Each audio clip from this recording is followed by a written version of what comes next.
Good morning po. Tayo po'y mag-aral ng salita ng Diyos, the Book of Psalms, chapter 90, verse 17. Aklat ng mga awit, chapter 90, verse 17. Panginoon naming Diyos, kami sana'y pagpalain, magtagumpay nawa kami sa anumang aming gawin. Magtagumpay nawa kami. Pray for God's blessing. Alam niyo po, natutunan natin yesterday yung pinakamahalagang prinsipyo sa buhay. Ano po, yung hingin muna natin na i-bless tayo ni Lord bago natin gampanan yung lahat ng ating responsibilidad sa buhay. Ano po, kasi kung wala po yung blessing ni Lord, ay hindi tayo magtatagumpay. Alam niyo, mahalaga kasi na maintindihan natin na yung salitang blessing, isa po sa Greek word niyan ay yung eulogia o eulogio. Ano po, ibig sabihin spoken blessing. Sinasalita po yung blessing, sinasabi. Kaya kung naalala nyo yesterday, binanggit ko na ito nung nilikha ng Diyos si Adam and Eve. Makikita natin yan sa Genesis chapter 1, verse 27. Ang unang-unang narinig na salita ni Adam and Eve ay blessing. Ano po sabi diyan? So God created man in His own image. God blessed them and said to them. So kung isipin po ninyo, no, ang unang-una palang narinig ni Adam and Eve ay blessing mula sa Lord.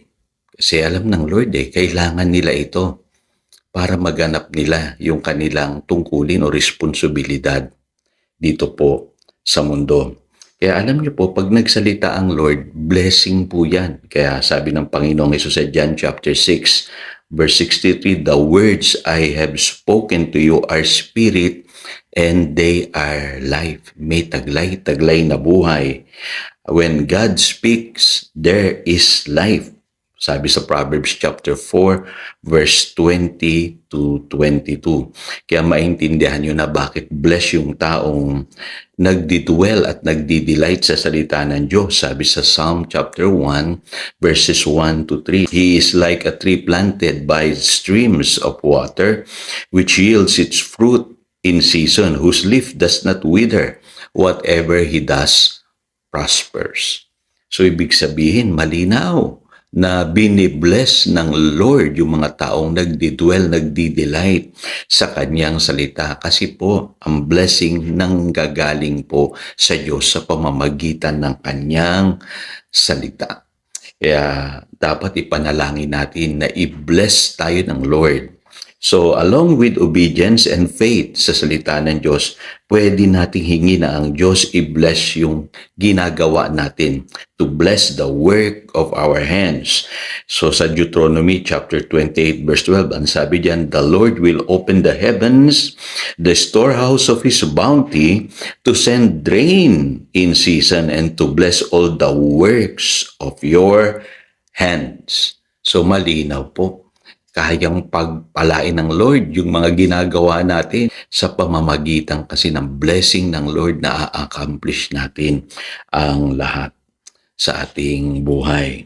Kaya yung panalangin kanina sa Psalm chapter 90 verse 17, mahalaga yun May the favor of the Lord our God rest upon us. Kailangan natin yung blessing ng Lord sa ating buhay, establish the work of our hands for us.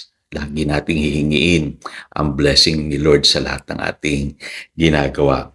Kaya madidiscover nyo yung sikreto ng panalangin ni Jabez na mababasa natin sa 1 Chronicles chapter 4 verse 10. Wala namang ibang formula dito Ang hiningi lamang ni Jabez i-bless siya ni Lord. Ang sabi rito, Jabez called out to God of Israel, oh, that you would bless me and enlarge my territory.